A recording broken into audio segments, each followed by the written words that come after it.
Check, check, check, 1, 2.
meetings in which nobody shows up in person. I kind of show up basically just as moral support.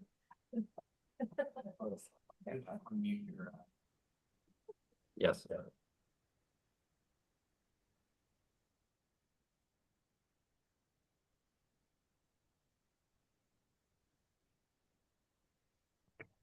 I use this mic. Perfect. All right. Thank you, everybody. We are going to kick off the, and I will call to order, the June meeting of the Connecticut Data Analysis Technology Advisory Board, otherwise known as the Data Board.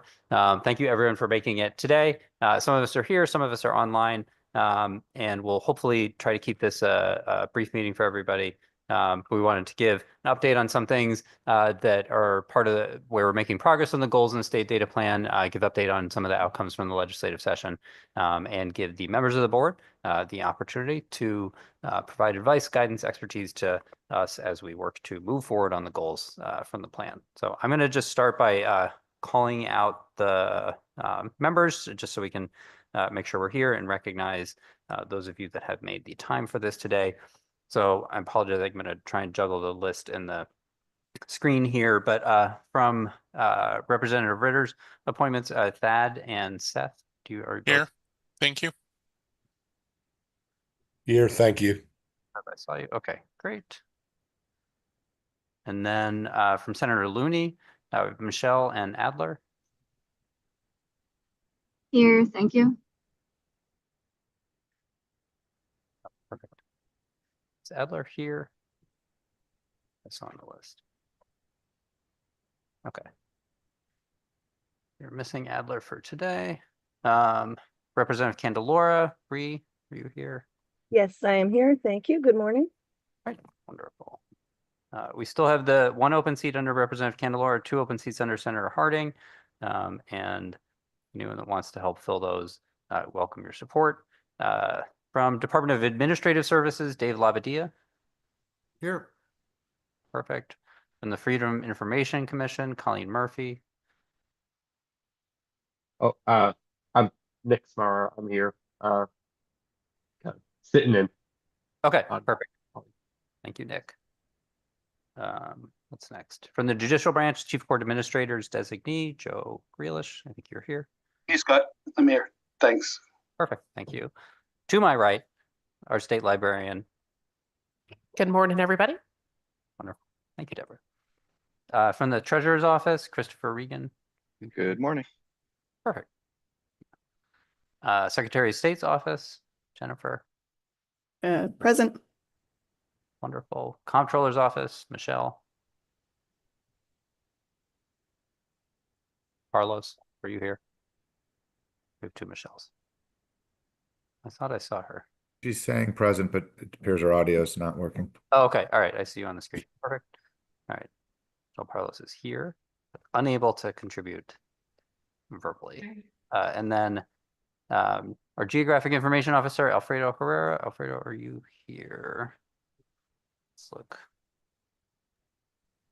I don't see him present, Scott. I don't see him either.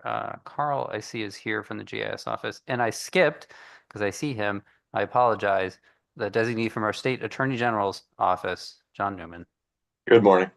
Thank you, John. I'm sorry for that. No offense was intended. And just to introduce myself and thank again everybody for attending today. I'm the Chief Data Officer for the state. Scott Gall, the chair of the board. So we have an agenda that is a couple topics today. I'm going to screen share, Murray, which I can do, right? Perfect. And we'll pull up slides in a second if you bear with me.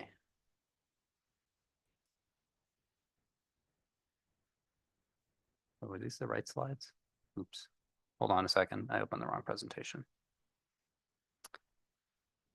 Oh no, these are the right slides. I just named them the wrong thing. Okay, great. User error. Government at work. Can you see the presentation? You can see that you're sharing, but there you go. It just loaded. Thank you, Seth. So we have a couple topics in the agenda today. Again, we'll start with legislative updates and then go through some of the areas where we've made some progress on the state data plan, and you'll hear from other members of our team at OPM. And again, really welcome the board to weigh in on any of these as we move through the topics here. So we'll start just the timing of this legislative session ended about a week and a half, 2 weeks ago. And so we are going to go through a quick review of some topics, and this is compiled basically by the OPM team. So it does not necessarily reflect everything that occurred during the legislative session. If there's something that came up that you think is relevant for the work of this board, now would be a great time to hear about it. Or if you want to amend anything here, let me know. It's certainly possible we missed something or just didn't attend to something. But I thought it was worth highlighting some areas where there were changes that happened that will impact the state's use of data in the future, and some areas where something was raised but did not move forward for whatever reason, just so folks kind of had a accounting of this at the end of the session. And again, some of this will impact the work that this board's focused on. And if we missed anything, let me know. So we have, and if Alfredo joins, he can cover a little bit of this. We clustered a few different areas where we had changes to legislation in the session that impacted GIS, geospatial information systems, higher education, and then kind of an other bucket here. And then a few areas where legislation was raised. There's often a lot of discussion, but did not pass for whatever reasons. And again, kind of group these into a few different buckets, but wanted to flag these here. I'll start with the GIS changes. And again, Alfredo or Carl, if you want to weigh in on any of these, let me know. There was a change to have improved data on some of our state's infrastructure. So we're going to have data annually submitted to OPM starting in 2028. So a few years runway for this on bridges and culverts. That gives a better understanding of water flow, potential impact of flooding and other things in the state. And so that's pretty critical data that we haven't had a statewide view onto in the past. So that's a change we were happy to see, and we'll work with towns to develop kind of the standards for those in the next few years. For folks to remember, there's a companion advisory council for GIS that meets every 2 months, has a different set of membership that Alfredo as the GIO chairs. And so that group, I think, will be engaged in developing some of the standards for that as we build up to the reporting deadline in 2028. But we'll get better data on bridges and culverts. That's an important positive change for us.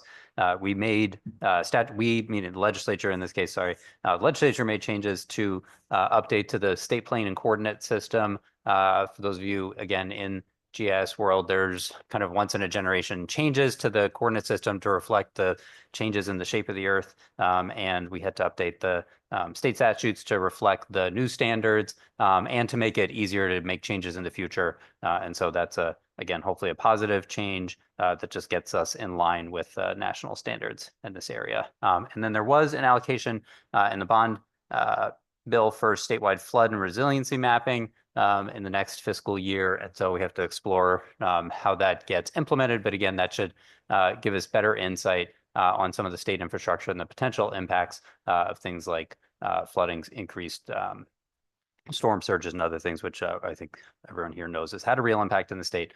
So these are changes that give us better data on this and hopefully better ability to be resilient to some of those impacts. I don't know if anyone had, just looking at the hands, I don't see anything yet. We had a couple bills that were focused on higher education that passed. One was the governor's proposal. And these are both, I think, getting a little better data and more regular reporting from public institutions to higher education. So some of the financial information will be reported through the Open Connecticut transparency resources that the Comptroller's Office maintains. And then we'll have some data from public colleges and universities and workforce boards regularly submitted to P20WIN, which is our state longitudinal data system.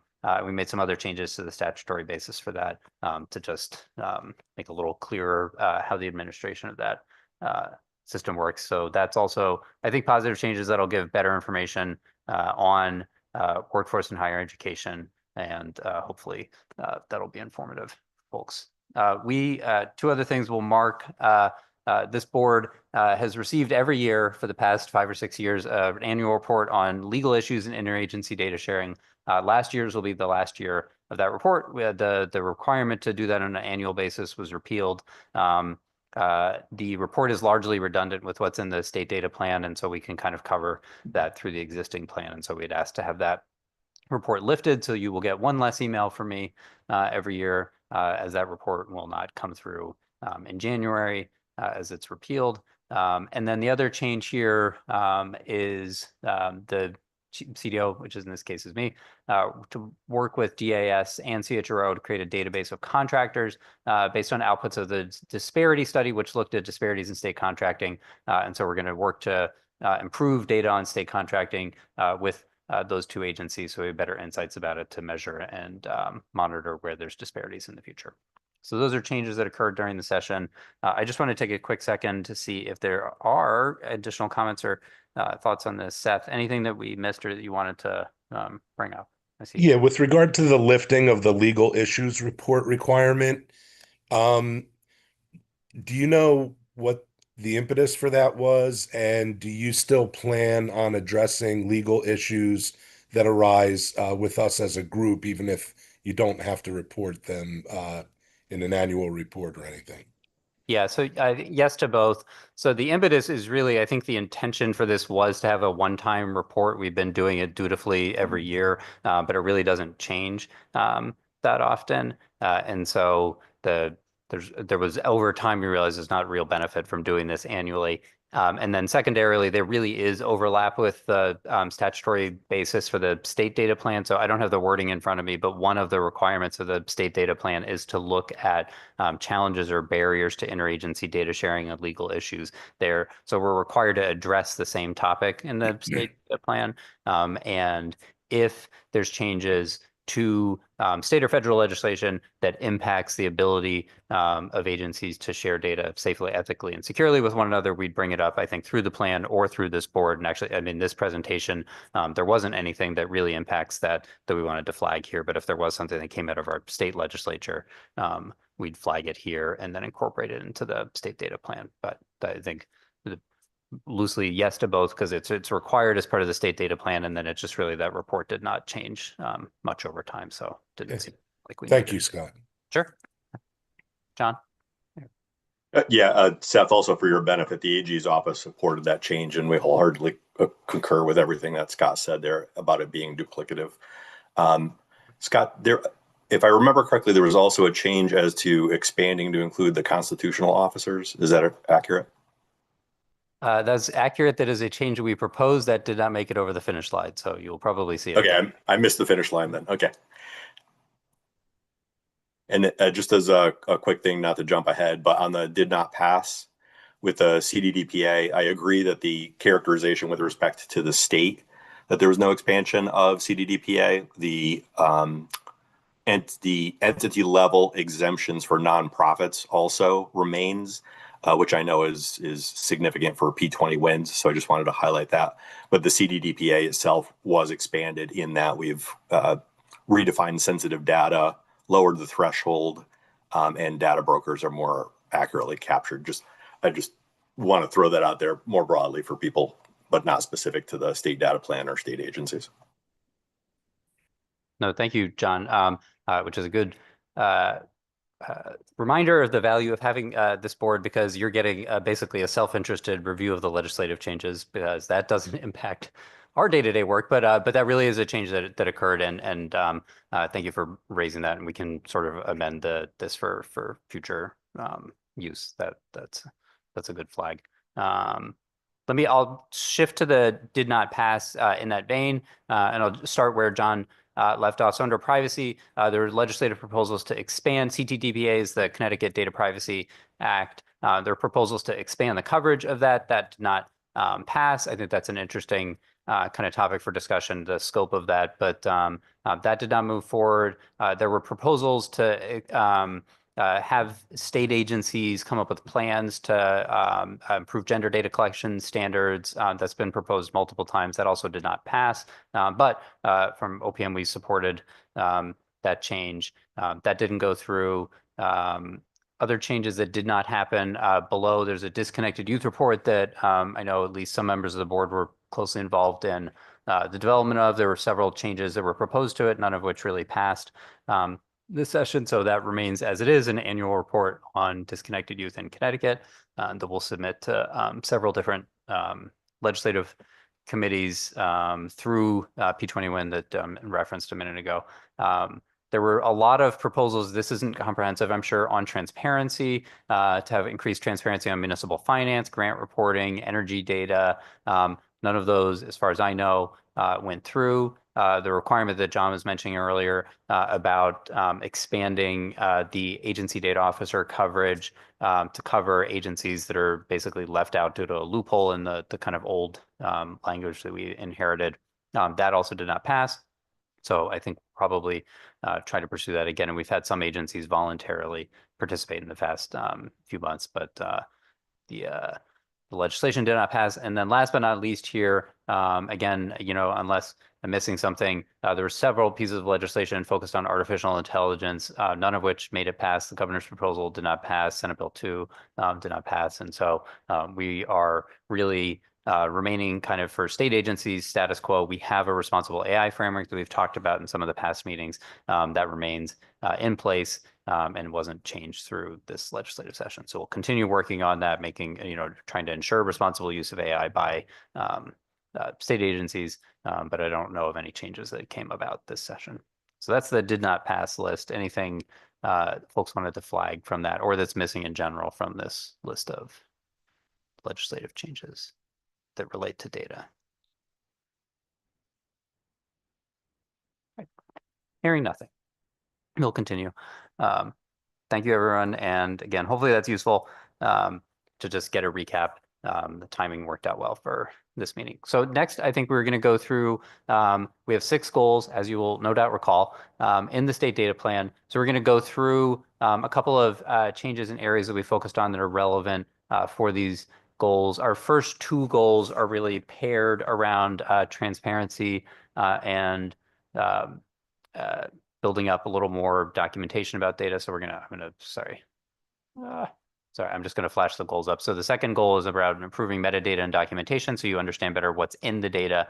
And the first goal is making it easier to understand what data the state has, what we're collecting, what we're doing with that data. So increasing the accessibility, visibility, transparency of those resources. And so I will turn it over to Pauline to talk, Pauline Zaldonis, our open data coordinator, to talk about one of the areas we focused on in the past few months with agencies, basically planning around their focus on open data so that we have a kind of strategic rather than a compliance approach to this. So Pauline, I can click, you just tell me where to go. We'll hand the mic over. Thanks, Scott. Good morning, everyone. So like Scott said, I'm Pauline Zaldonis. I'm the open data coordinator on the data and policy analytics team.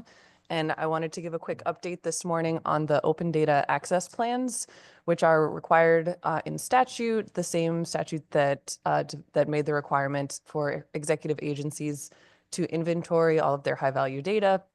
Another one of the requirements is that agencies should develop open data access plans. So basically, these plans are supposed to detail each agency's plan to publish open data. So that could include public data, data that has been able to be made public through aggregation or redaction. And so this requirement has been around, since the legislation was created. We had an initial process that we launched in 2019 that was there was an Excel spreadsheet format that agencies completed, but that process didn't really lend itself to being much more than a compliance exercise. So we're revamping the process. And on the next slide, you'll see our plan for the new process. So I'll just walk through this quickly. So in June, so later this month, our team at OPM is going to share a series of brainstorming questions with agencies that will walk through a series of questions that I will share on the next slide, but don't go there yet, Scott. So we're going to share these questions with agency data officers, and then from June through July, agencies will brainstorm internally, walking through these questions to think through what are their open data priorities, what questions do they have, what do they want to focus on in the next year as far as open data goes. Then in the late summer and fall, the folks from our team, the open data coordinator, maybe some other folks will meet with all of the agencies to review the priorities using the brainstorming questions as a guide for the conversation. So this will be an opportunity to walk through the goals, talk about any questions, and sort of solidify what will be the agency's open data access plan. Then following that meeting, we'll ask agencies to submit the responses to the brainstorming questions via Microsoft Forms, so we can have a record of their plan. And then that, you know, the plans and goals laid out in those questions will guide the agency's open data priorities over the next year. And then we plan to take the data set that we collect through forms, make it public in some fashion. I think I said here, we'll publish it as a data set on the Connecticut Open Data Portal. We might also make it available another way. That part, as far as public access to the responses, is still a little bit TBD. And then the plan is to follow up with agencies, at least on an annual basis, where agencies will have the opportunity to update their goals, report on progress. So that will happen next year. And then on the next slide, just to give you a sense of the types of questions that we're asking agencies to think about, we'll talk about you know, the agency's mission and how it aligns with their open data goals, what work as far as open data is already being done by agencies, what have they done in the last year to improve access to open data, and then a big question is number 4 there, what data would be most valuable for the agency to publish as open data that's not already out there as open data. So with these questions, we're hoping to get at, you know, what agencies could be publishing that they're not publishing, and also what other types of actions could agencies take to improve the accessibility of open data. So things like improvements to metadata or automated data updates to make sure the data is updated on a regular basis. And we are structuring this whole process around these questions to ensure that it's not just a compliance exercise, but that agencies are really thinking through how open data fits into their agency's mission. And then we're building in meetings with our team at OPM to make sure that they have the resources that they need to make progress on their open data goals. I think that's my last slide, Scott. All right. Cool. Thank you, Pauline. So again, just to have folks focus on this. This really is a requirement. It's part of the original statutory basis for state data plan, CDO role, all of that. And we wanted to revisit it last year, partly based on the feedback we got in developing the state data plan, that people wanted a better sense of how to find and access data.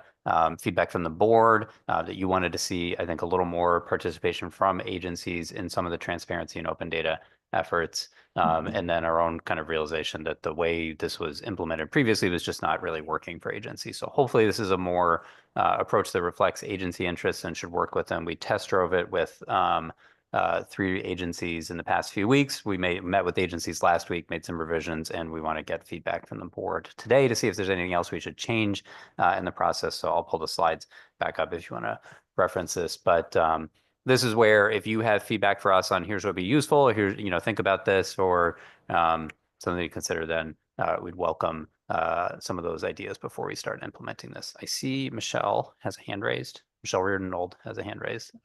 Yeah. So, thanks, Scott, and thanks, Pauline. Just a couple questions. Have you worked with the, Freedom of Information Act, or, the agencies looking at their FOIA lists to see if there's data on there that could be aggregated and made available to the public as part of the process? Yeah, I can answer this, and I don't know if I know Nick is from the FOI Commission. I don't know if there's anything you want to add to it. So we did discuss this last year with agencies. So the general idea, I think, Michelle, what you're getting at is if an agency receives a lot of FOI requests for a Yeah. particular data set and then releases the data set, then that is a good candidate for open data because you're getting a lot of requests for it Mhm. and you're already releasing it, or it doesn't, there's no, concern about releasing that data. Yeah. So that's worth considering as open data. So we reached out to there's a software solution that some agencies are using to manage FOI requests, and we reached out to the agency that manages that to ask them about whether that software solution, we could basically like mine the data Mhm. and see if there were patterns in FOI requests. This agency gets a lot of requests for this topic or this data set. And then not every agency, including our own, uses the same software solution. So some agencies use that and we could potentially mine the data, some do not. And it would be tough to do. There isn't really a systematic way that it's captured.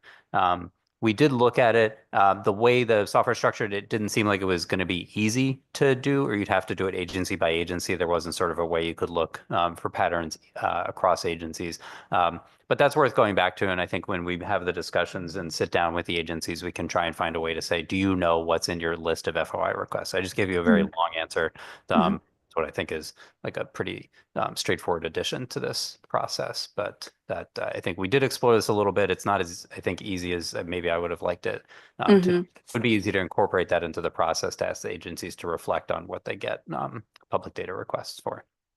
This has raised some hands, which is wonderful. So I see Great. Seth. Just wait, one more thing, Scott. I don't know if we've done this before and I just can't remember, but have we reached out to like CT Data's network to say, hey, is there, data from agencies that would be high value that's not been made available in the open data portal? Have we done that before? We did the survey for the state data plan last year, but I don't think it asked that specifically. Yeah. Yeah, if you're willing, we could do some version of that. I'm trying to think with only. I think a couple years ago we did a survey on the open data in particular. And then I remember, Michelle, that you did share that in your newsletter. And one of the questions I believe was, what data would you like to see that isn't already published on the portal? We didn't get a response rate for that survey, so I think it would doing it again. Okay. Yeah, we could do that. And we got a good response for the state data plan outreach. So maybe we can sort of talk offline about ways to do that. But I think that would be a way to be able to say, hey, here's some of the data users in the state. Here's what they're interested in, and then use that to kind of cross-check against the plans that agencies are coming up with. Okay. Great. Thank you. All right, Seth and then Nick. Thank you. I just wanted to comment since you were soliciting comments. I really like this approach that you guys worked on.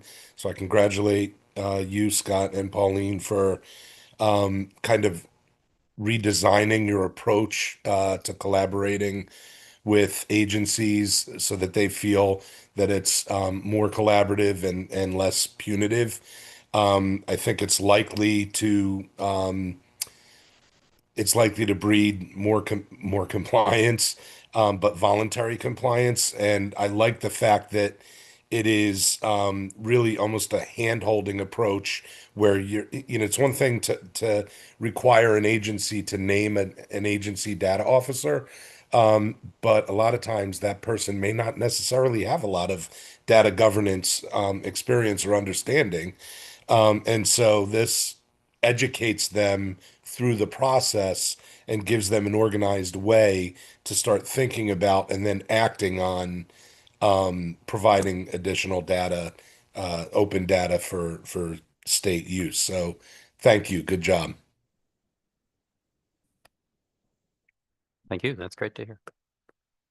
All right, Nick. Yeah, so as I said, I'm Nick. I'm actually a staff attorney with the Freedom of Information Commission. So I think what in terms of what Michelle was referring to is kind of proactive disclosure, kind of getting ahead of the game a little bit to make resources available to hopefully cut down on FOI requests, especially if that data is already out there. I think I would just want to highlight two pitfalls I kind of see in just my own personal experience in dealing with requests that oftentimes involve the open data portal. One is making sure that we know who the originating agency is from, and maybe 2 or 3 meetings back, we had proposed that the agency information on the open data portal be kind of updated to not only include who the originating agency is from, but also have a specific FOI disclaimer in there that highlights that for the purposes of the FOI Act, this is the originating agency, and any follow-up communication should be directed to this specific office or title or individual. So I would, I know we kind of went had some discussion on that, and that would be and some efforts are being made to make that more clear. But again, I think I would just renew our suggestion to make a specific FOI. For lack of a better term, disclaimer doesn't have to be a legal disclaimer, I guess, but just something that says if you're going to make an FOI request for this information from the originating agency, here's the originating agency, here's who you need to contact, because oftentimes people just make the request or go to the portal and not know where to get the follow-up information.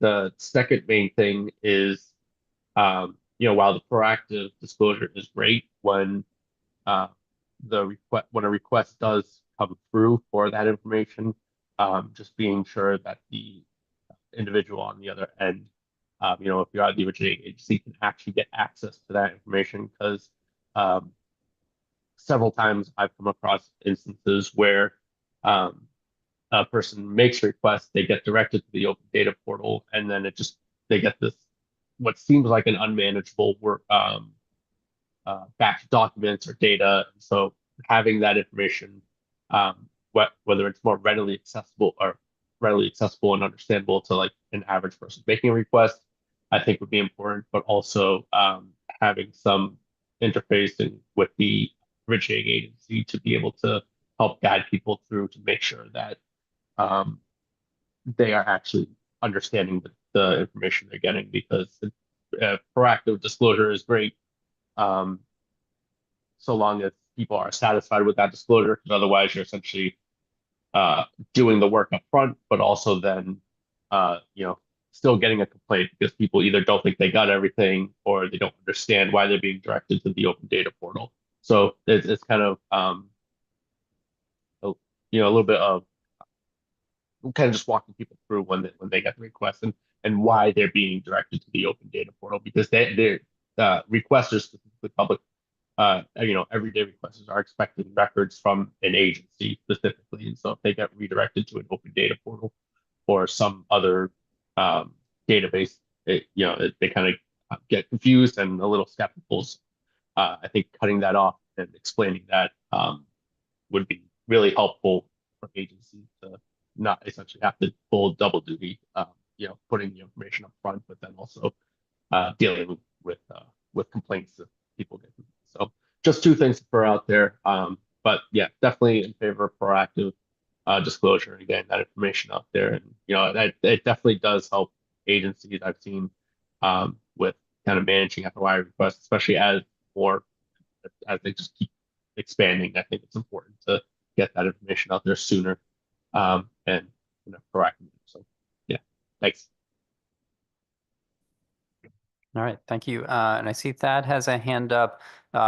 Maybe 2 quick things on that. It probably that's a good segue to the next goal on metadata, where I think you had raised this a couple of meetings ago about sort of documenting better how this lines up with the FOI process. And so I think that's where we want to make sure we're documenting. This is really the agency that is the sort of steward for this data set. And I think that's a good reminder of one of the implications of doing that, is it impacts the FOI process. And then I think probably once this process gets up and running, it may be worth sitting down with you and Colleen to just go through it and see how it lines up with the FOI process, because I think what you're talking about, just kind of the user experience of people getting rerouted to the portal, we just want to make sure, again, people are getting that's answering the kinds of inquiries that people have a right to put forward under FOI.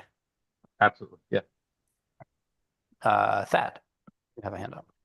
Yes, thank you, Scott. So just to kind of piggyback a little bit on what Nick was talking about, and I'm sure Seth has thoughts on this as well. A lot of this comes down to user education. We put up these great data sites, we put up these great resources that house all this data, and working for DOT, we do the same thing. But I'm just curious how many of these organizations are putting efforts into educating the user by providing, information up front on their webpage, how to use our webpage, click here for, a quick bit of information, a quick tutorial, even if it's just a kind of a one screen kind of thing to orient people. I've seen some great sites out there where they have kind of an interactive splash screen that comes up when you access the web page that gives folks a little bit of orientation on using the page, maybe some information about using the data beyond just metadata, which is usually very topic specific. And I was just wondering, I know that the Data Collaborative does a great job. I'm trying to kind of get the word out to folks about how to use data. Their education program is great, but I was wondering how many websites that we have that are data portals or data entry, where folks can access data, how to use the data, or how to access the data, or how to search for the data, even at just a very elementary level. Yeah, thank you. So that's a good call it as well. Also a good segue to goals 3 and 4, which I think are on the capacity building. We do have, there's some resources on the portal itself, and then we had a page with some screencasts to help people make use of the data. And we've been very grateful to Data Collaborative and some other folks for helping with running trainings to reach a broader audience. I know Alfredo's here now, and we've had good success with GIS community through Yukon Extension Office. And so, the work is never done kind of getting the word out, making sure that we're improving the accessibility of the resources that are there. So some of it's there, but it is tough to find or kind of hard to navigate. And so there's room for improvement on that front. Nick, you have a hand again. Yeah, sorry, just kind of wanted to piggyback off that. I think the hard part with the FOI Act in terms of getting, educating the users. You don't know who the user is going to be ahead of time. A lot of times, especially, we get just complainants alone. We get everyone from, just this random person who has some issue with some agency and they're trying to get some additional information to, more sophisticated requesters who know exactly what they're looking for.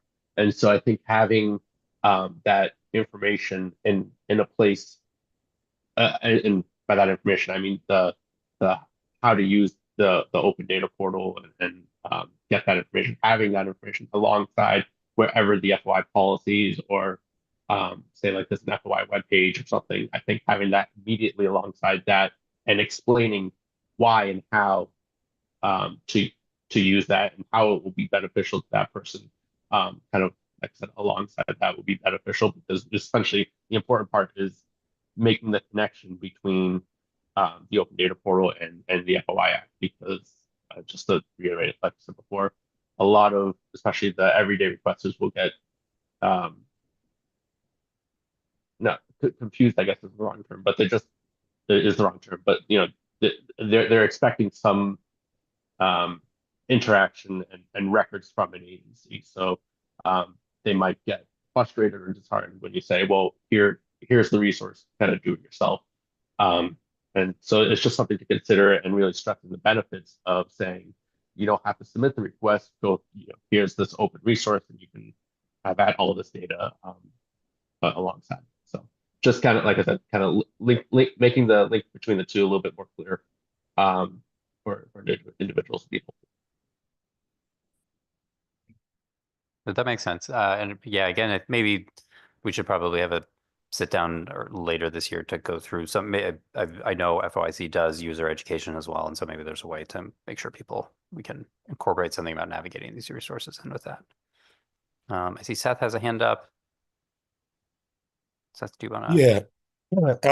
With regard to this discussion, the FOIA Act, FOI Act requires agencies to produce information in response to a request. so the onus is placed on the agency. Could answering this question be as easy as requiring the agency not only to flippantly say, hey, this information's already public, go find it, here's the portal. Instead saying, instead requiring the agency FOIA officer to actually go to the portal, get a link to the exact set of data that they're looking for, and then give that link to the requester. If I could jump in, yeah, I think that's a great first step, having that. I mean, even taking outside the legal issue in terms of compliance with the FOI Act, from a lack of a better term, customer service standpoint, you're essentially helping that person along, making it easier for them. That's going to avoid a complaint down the road, or is more likely to avoid a complaint down the road. The only thing I would say with that is making sure that the search effort, if you're reasonably thinking, or if you could reasonably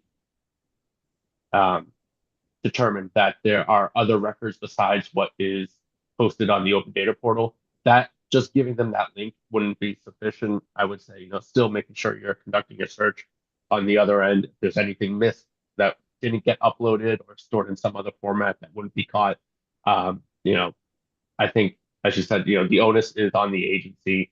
But I think you're exactly right.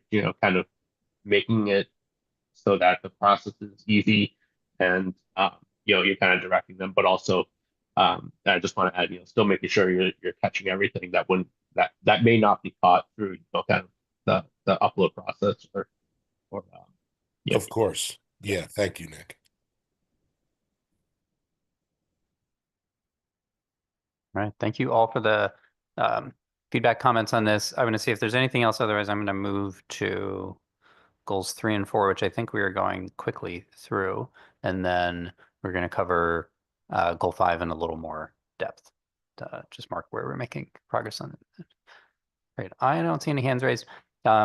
Again, part of this discussion was focused on capacity building, making sure that users of data, they're providing the resources to help them navigate that easily and well. The other side of the coin is we need to make sure that the agencies themselves, the staff, have the resources and training that they need. Actually, this discussion is a good reminder that on our to-do list, I had put we should have a training for agencies about the FOI process so that the agency data officers, folks who work with the data, really have a richer understanding of that. So we want to make sure that we're providing training resources for the agency staff so they understand the policies, procedures, some of the resources out there, and we can uphold our end of the bargain better.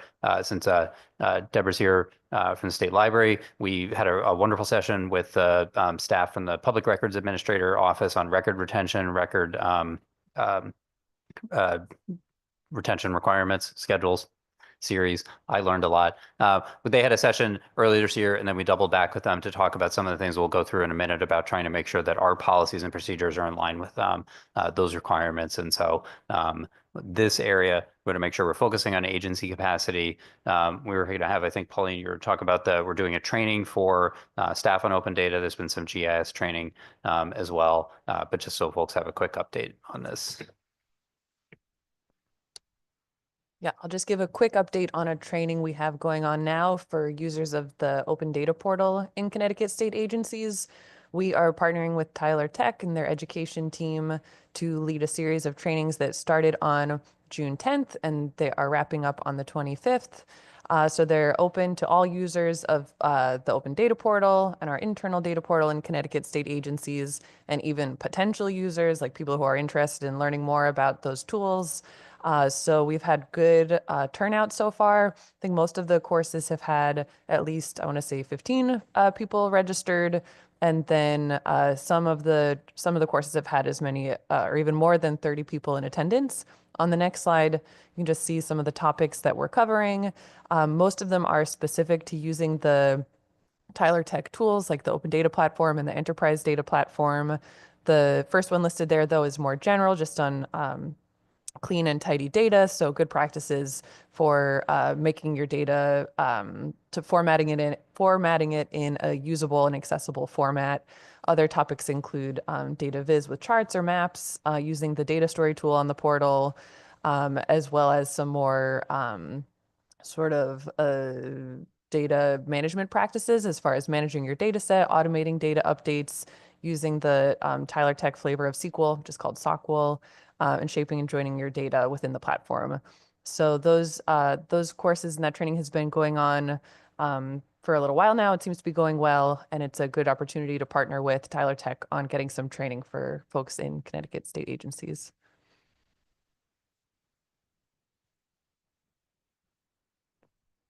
Right.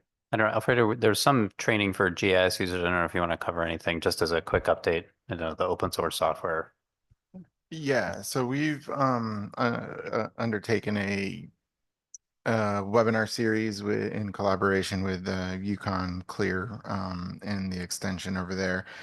And some of the topics are wide ranging, mostly centered around data availability and things that we've made available through the various platforms that we have. But in addition to that, we've started including things like what are the different ways in which one can process data, both using licensed software products as well as open source GIS products, so that everyone has potential access to all of the tools and learns how to use them, and has at least a baseline awareness of how you can use all of these tools to kind of dig into all of the data that's available on all of these very rich platforms.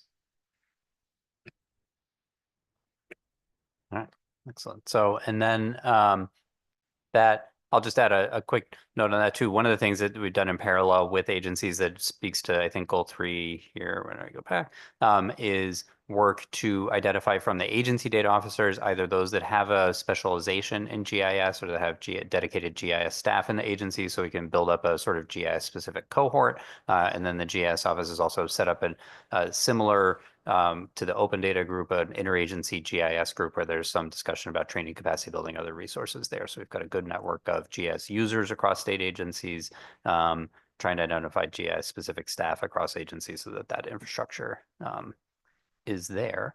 I'm going to move forward to goal 5, which is looking at developing an enterprise data sharing approach. Something that we often hear is kind of a push and pull on one wanting it to be easier for agencies to share data, either to support analysis, improve services, do something else to kind of break down the silos that government has between different agencies and different programs. And then the pull part, or the push part, the other side of that coin, is making sure that we've got the guardrails in place so that your information, when you give it to the state, stays safe and secure. It's used only for the limited purpose that's what you understood when you provided it to the state. So we have to strike that balance. But we wanted to put in here a goal about making some progress in that area, developing an enterprise data sharing approach. So I'm going to momentarily kick it over to 2 of my colleagues. Great, Katie is first, right? You're first. Okay, to talk about the policies that we're developing in this area so that we have a sound framework for enterprise data sharing. And then we'll talk about some of the progress in the past few months made on actually an infrastructure for that, so that agencies can do that, again, safely and securely when that's permissible and a good idea. Okay. Hi, good morning. I'm Katie Breslin. I'm the Outreach and Engagement Coordinator, and I manage P20WIN, soon to be DataLink CT, our state longitudinal data system. We are, to put it bluntly, we link data, or we facilitate the linking of data across multiple agencies in a secure manner to answer critical policy questions in an approved data request. So we have a pretty strong governance structure and data request process, but we have a pretty old system. So if you want to go to the next slide, we have a pretty, like I said, we have an old manual system about how we move data. So in June of 2024, our executive board approved our looking at more modern ways that are secure, that would lessen the risk of moving data. And so I will add that we have a very federated system as well. So we don't store or collect data. All data remains at the respective agency until there is an approved data request. So the goal is to kind of combine a federated and centralized model, so that instead of releasing data outside of the state, we are keeping it inside of the state using a cloud system that allows for agencies to easily upload approved data, and it allows researchers to access the data in a secure environment, which will hopefully allow us to better audit and control and track movement, access, and usage of data. And ultimately, the goal is to reduce the movement of data, improve the automation, and making sure that we are compliant with all federal, state laws and regulations, to make sure that we're updating the system in a way that works for everybody. So to do that, we have to establish policies and procedures that we really view as the foundation of this new system. Without policies, there's no transparency, there's limited accountability, and we want to make sure that everybody has a strong understanding of what we're doing and why we're doing it. So if you want to go to the next slide, you can see that we have a pretty comprehensive policy map for this year. We had a few data policies already in place. We have a metadata management policy so that we require our participating agencies to provide a data dictionary to us. We have a pre-publication review so that we know that when we're releasing data, it's meeting suppression and aggregation requirements. But over the last 6 months, we've really focused on the quality and risk and security of the data. So in the last 6 months, we've passed a data quality policy and a data classification policy, neither of which we've had in the past just because of the federated nature of the system. But now we have a better idea when we are talking about the life cycle of data in the P21 Data Link CT system. We know where data is moving, when it's moving, how it's moving, and what the risk is for each of those steps.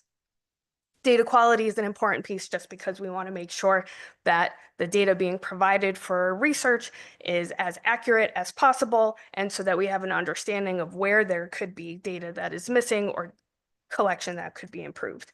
But right now we're really focused on data security and data privacy. We passed a security policy back in 2023. It was very basic. This new security policy is much more comprehensive, and the same with the data privacy policy, something we have not had in the past. But again, acknowledging that there is risk inherently, there's inherent risk in whenever you move data, that we are preserving the privacy and confidentiality of the people whose data is in those data sets. If you want to go to the next slide, in addition to having a data governing board. We have a hand up too. Oh, okay. Seth has a hand up. I don't know if you want to wait or. I'm happy to answer questions. I just, it seems to me that, first of all, this is a great approach. But secondly, it seems to me that creating this framework would eliminate the need to have interagency MOUs flying around for each set of data, or for established links between one agency and the other, but rather maybe there's a uniform one-time MOU for each agency to execute with the collaborative here, to join the framework and participate. Is that the case, or what's the thought there? So for P21 Data Link CT, so you make a good point. Like, we reference all of these policies in our legal agreements. We have an enterprise memorandum of understanding for each of our participating agencies that really outline the governance structure, privacy and security standards, And really, it doesn't obligate anyone to participate in a data request, but what it does is that if an agency chooses to, like, they know that these are the guidelines that they need to function within. And then for each data request, we have data sharing agreements that outline how data is going to move for an approved request. What these policies are giving us are kind of guidelines for how we interact with each participating agency. Like these are the expectations for data classification, for data quality. This is how we're going to release data, and just making sure that we're all on the same page and that we have strong documentation that really helps direct each part of the process, because it is not a particularly easy or straightforward process. I don't know if that actually answered your question though. No, it does. Thank you. It Okay. just one of the impediments to data sharing has been the inability to get heads together on, how do we protect our data going out. So I think this framework at least it provides uniformity, and it provides a standardized process to make the questions and answers easier and more automatic, and therefore facilitates data sharing. So that's great. Yeah. I do. Yep. Okay. Sorry, Katie. I want to add one thing, and then Nick has a comment up too. So to the part of your question, Seth, so it won't get rid of the written agreements between the agencies. It'll make them shorter. They'll be easier to get done because there's this policy framework in place that should shorten the process for it. But there's some requirements in federal law to have written agreements for the movement of data. It's just a good idea anyway. So you know what's happening with your data. So we'll still have written agreements between agencies. Like Katie said, there's an enterprise one that sort of codifies some of the framework. I don't think we're talking about that in any depth today, but that would be a good topic for our next meeting when we hope to have made like a little more progress on some of the changes to that will be direct implications of going through the policy framework here. Thank you. And then Nick, did you have? Yeah. Nick, I think your mic is cutting in and out a little, so I don't know if you can lean in or something, but just it's been a little Can you choppy. hear me now? A little bit. Any better? Okay, yeah, sorry. Actually, okay. So sorry if I may miss something on this, but I just want to make sure when we're talking about these, data sharing agreements that part of the FOI Act, which essentially allows the requester to ask for records in a specific format, that's also being included in when we're talking about how to give up the data to specifically a requester. I know a lot of this focus is on the technology aspect of it, providing it the digital format, but just making sure that there are, whatever these agreements are, there are provisions out there that would still allow for, traditional disclosure, especially if people don't have, for whatever reason, don't want to use a specific format to get the record, or requesting another format to get the record, because under the FOI Act, as long as you can reasonably do it, you would still have to, kind of provide data in a specific format, obviously subject to different charges, things like that. But I just want to make sure that in terms of the data access part of it, that's also being considered in these agreements as well. Thanks. Thank you. Yeah, and I think if I follow this, the way I think of this is basically beyond FOI. This is a step sort of further than that. So it doesn't do anything to change the obligations under the FOI Act, but these are largely data sets that would be exempt, whether it's individual student records or child welfare records or something like that. And so there's a set of policies, procedures that govern the sharing of that data, provide for written agreements to cover that, that would be largely beyond what someone would be able to get through an FOI request. I don't know if that makes sense. Yeah, well, I mean, so a lot of the information would still be, public information, and then there would be the whole thing about whether or not it'd be exempt. And so unless it's like exempt under a specific statute other than the FOI Act, I understand what you're saying, but still the baseline access to records and anything that is that would be governed under MOU for a data sharing agreement. I think it's still kind of important to make sure that even though it might be permissively exempt under the act, that it's still being considered in terms of providing access, in case the exemption doesn't actually apply for whatever reason, outside of the mandatory exemptions that are outside of it. Okay, I apologize. The audio was a little tough to hear, but I think you're correctly, I think, making a distinction about the right to know under FOI Act, and then some of the agreements that would, as I think of it, kind of go beyond that if it's not something that's met through a requirement, or if people are, like Katie was saying, linking or creating records that don't exist for some specific purpose, which is largely the focus for this effort.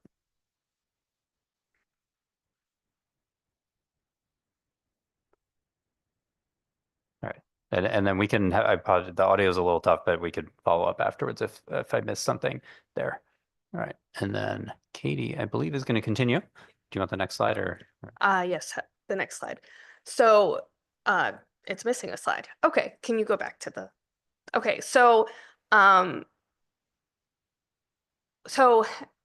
way that we've really been able to like make progress on this policy map. So we have an executive board, which gave us the approval and encouragement to explore new and different ways to automate this process.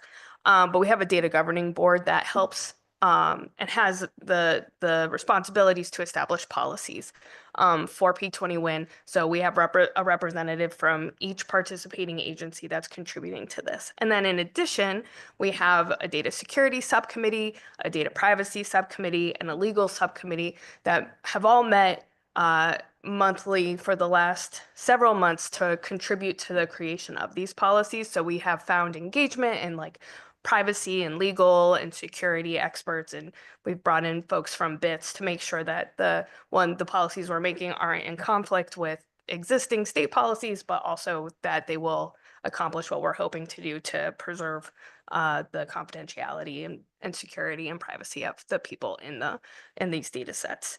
Okay, so then the next, and we kind of covered this already in the next slide. So like I said, we have an enterprise MOU, which is kind of like the rules of the sandbox, outlines how in a very non-agency specific way how the system operates so that it can be served by all agencies. The data sharing agreements are among all of the agencies. So these are agency specific documents and agency and request specific documents. So there is a strong process to get a data request approved.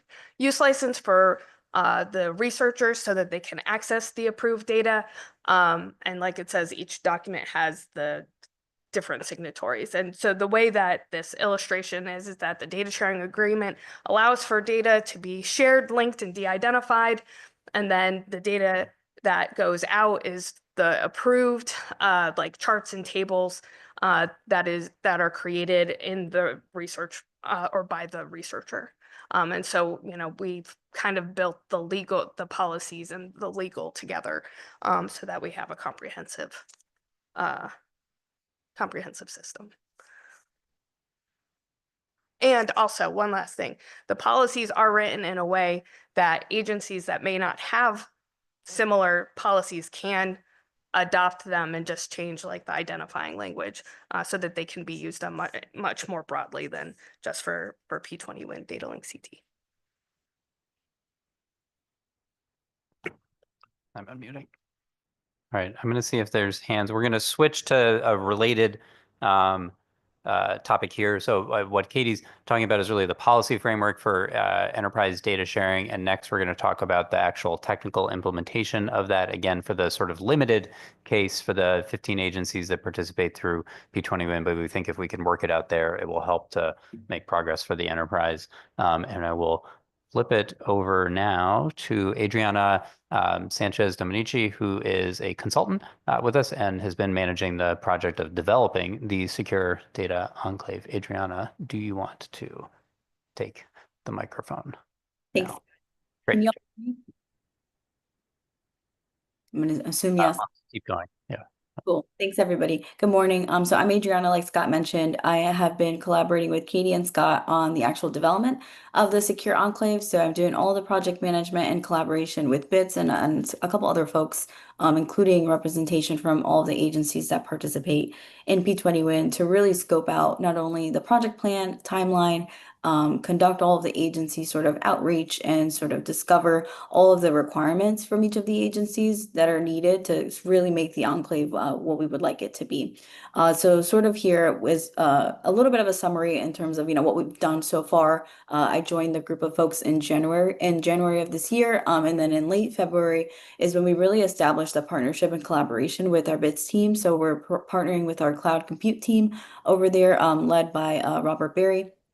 And we've had a really good relationship with them since the start of the project. And here we're sort of outlining some of the goals. So we've got both short-term and long-term goals for the enclave. In the short term, we want to really focus on like building an environment that can actually hold data that's approved for a P20Win, soon to be data link CT data request that is really in compliance with not only the agency requirements, but federal and state sort of regulation. And there's a lot of industry sort of requirements and industry sort of standards that we've been pulling from NIST and all those other organizations that provide sort of some guidelines and guardrails to kind of build these types of environments.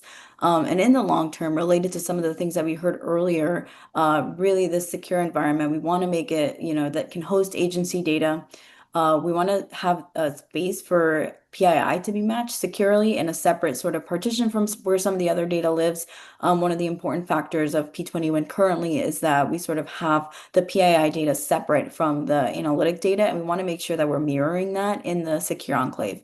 It's going to sort of provide a space for researchers and agency staff to kind of do their approved analysis the same way that it sort of exists today. And the last one here is really most related to the, overall goal is to establish sort of guidelines, procedures, associated policies that we just sort of talked through that kind of can serve as a model for how agencies can kind of collaborate and share data across the board. So that's sort of the long term. If you want to go to the next slide. So this here is a summary of actually some of the discovery process that we did with the participating agencies.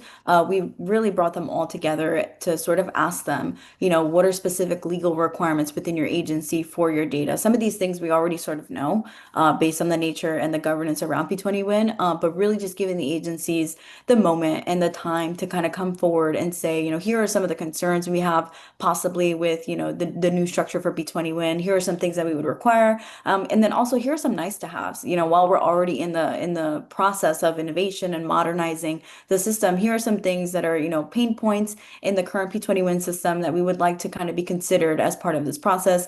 Now, these are the things that kind of came up to the top, with the first one obviously being the highest priority, protecting individual record level data. That is currently, one of the highest priorities for P20Win, and that will remain during the build out of the enclave. And really what we hope is to strengthen that protection of individual record level data in the environment.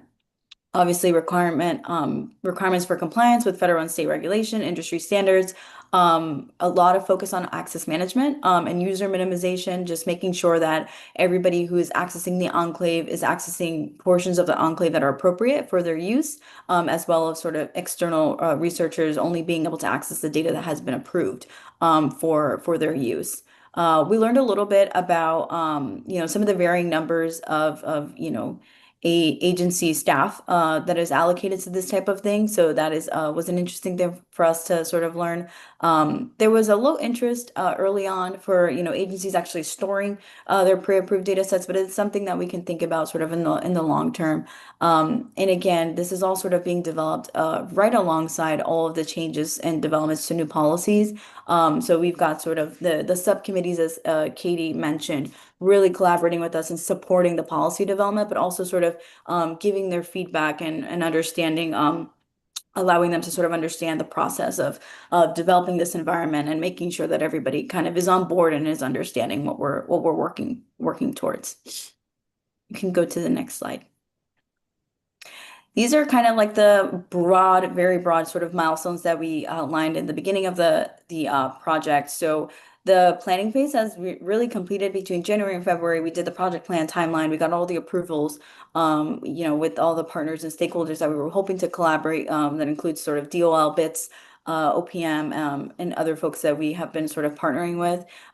You'll see that development and testing are both in progress. And that's because we're really building this environment in an agile fashion where we're really tightly knit with the BITS team. We meet with them twice a week, and they provide sort of updates in terms of how the development is going. We're able to test things out, and we give them feedback pretty quickly. And we like sort of have this tight feedback loop so that we can kind of move things along. The implementation phase is sort of later this summer, so you'll see that that's not exactly started. I think I have maybe one more slide. Cool. Yeah, this is the last one here. So this is really just the status and the way that things are right now.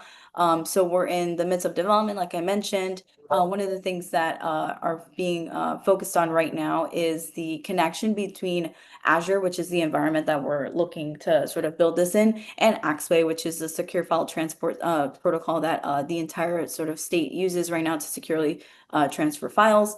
That's something that the team is actively working on right now, is to create that sort of connection. We're also planning to migrate Data Ladder, the data matching software, into the cloud. That was something that was a concern or something we weren't quite sure, how to do earlier on, but we've sort of in the process of figuring that piece out.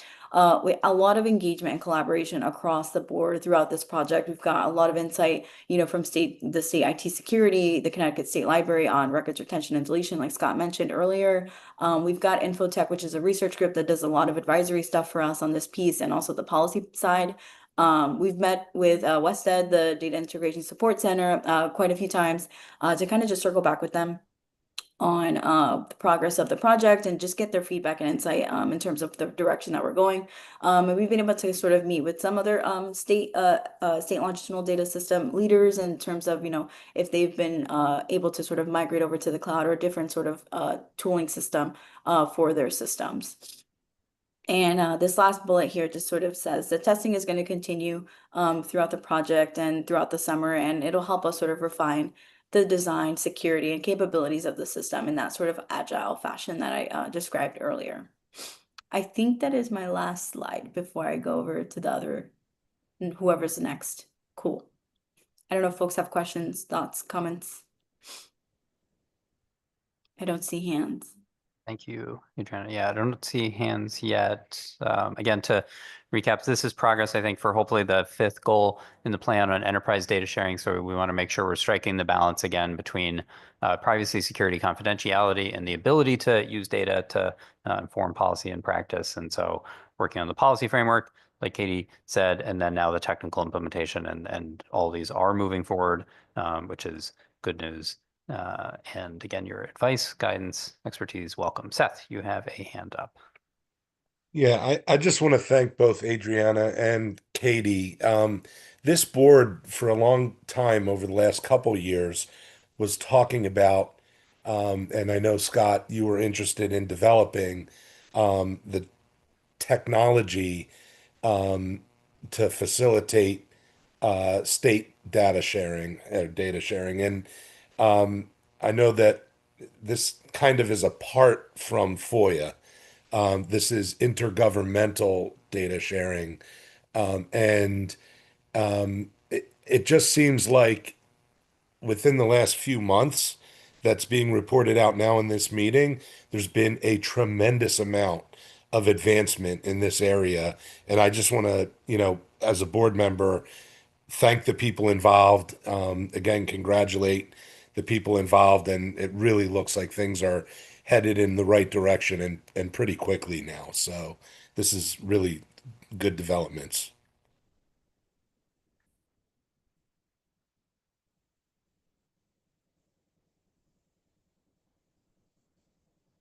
Sorry. Thank you, Seth. I'm panicking a tiny bit because my computer just went dark, so I think it's going to die.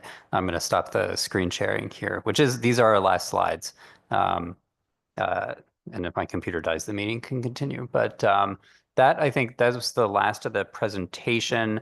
The sixth goal focuses on AI. Like we talked about at the beginning, there was really no change to the AI policy framework that the state has. and during the legislative session. And so we're maybe expecting to report out on something, but that didn't happen. And we could go a little more deeply into the approach to AI at a future meeting if folks are interested. So I see Thad and Nick, as I see it in line, had something to add to this. And I think I'm just going to look over. If my computer dies, everything is fine. I just won't see the hand raising. Okay, perfect. Great. So let's continue. Oh, and we have a cord. So helpful. All right. Thank you, Thad. Go ahead. Scott, I just wanted to ask, are you going to go back to topic number 4, which we discussed job descriptions?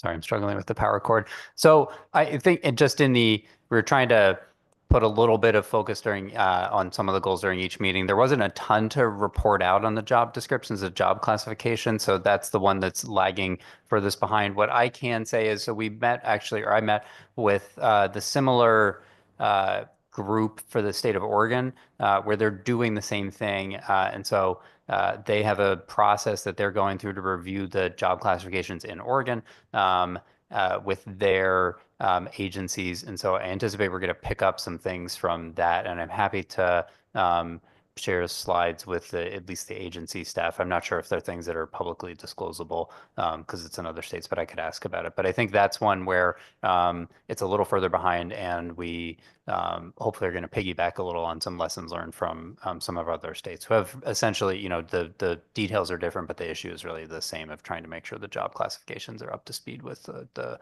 skills that are required to do the work that agencies are being asked to do. Thank you so much. I appreciate that. Yes. Oh, I see Nick and then John, and I'm going to work on this cord for a second. So go ahead, Nick. Oh.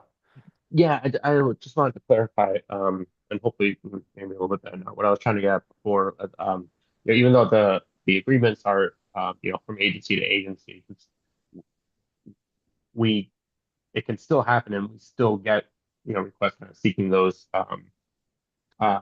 the information that is being shared between agencies. So I'm just kind of what I was trying to get at before, just keeping in mind that even though that process between agency to agency, there are still those outside requests that come in. And when I was just taking a look at one of the, I think, MOUs that just happened to find that you do have still provisions of FOI in there. So it's just keep in mind that the FOI Act is still applicable. It's not completely irrelevant, but just something to keep in mind, just to kind of clarify what I was getting before. Yeah, thank you again for the clarification on that. And it is an important reminder. Again, we're trying to strike a balance in a lot of different ways. One is, again, between the public's right to know and also your right to privacy to make sure that your information is kept secure and confidential. And so that. Oh, okay. Yeah. And Katie, do you want to add from what is already sort of captured in our agreement?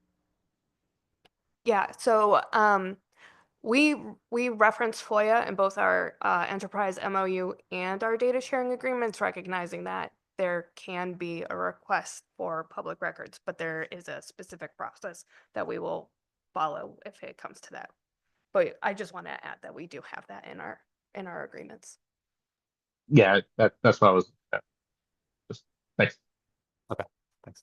And I think there's been some executive orders in this area in the past few months. There's a renewed attention on making sure that written agreements, contracts, that kind of thing really capture how the counterparties are supposed to respond to requests for data. And so that I think is a renewed area of focus, and which should have been, I think, a focus all along. And so we have some of that language in the agreements. And again, maybe in a future session, we could dig a little more deeply into that. But we're just trying to make sure that if you give as a resident, if you give your data to the state, that data is protected.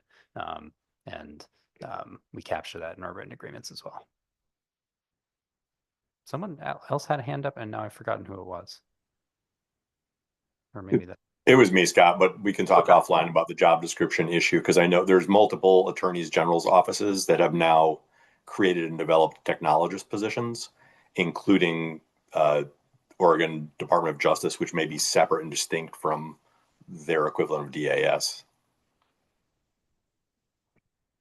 Okay, that's perfect. Thank you. Yeah, we should talk about that. Any other comments? suggestions, recommendations from members of the board. Again, what we're hoping to do today and in the subsequent meetings, we give the update on the legislative changes kind of as we track them from the session, progress in a few areas on the goals in the state data plan, and hopefully we'll kind of keep a running focus on that in subsequent meetings. If there's topics or things that the members want to dig into in more detail, please let me know before we have the next meeting set up. That'll be September. I don't remember the date off the top of my head, but we're trying to keep these quarterly, so there should be a meeting calendared in September, and we'll reconvene then. And if there's something you want to make sure we dig into in a little more detail, let me know. I'm hearing again, I think navigating the FOI process and the interagency use of data is an area of focus, looking again at the job classifications, which we talked about a few times, and then maybe the legal agreements. Those are topics that seem like they're of interest. And by that time, we should have made progress on the open data access plans, getting that out in the field with some agencies. We'll be able to report on that a little bit as well. So, anything else? Anyone on the board? Seeing nothing. We didn't use Robert's rules. I didn't open the meeting formally. I don't think we need to adjourn it unless any of the parliamentarians in the room want to correct me. No. Okay. Meeting's over. Thank you very much, everyone, for making this. I hope you have great summers, and we will talk to you soon. Thank Thank you. you, everyone. Thank you. Thanks.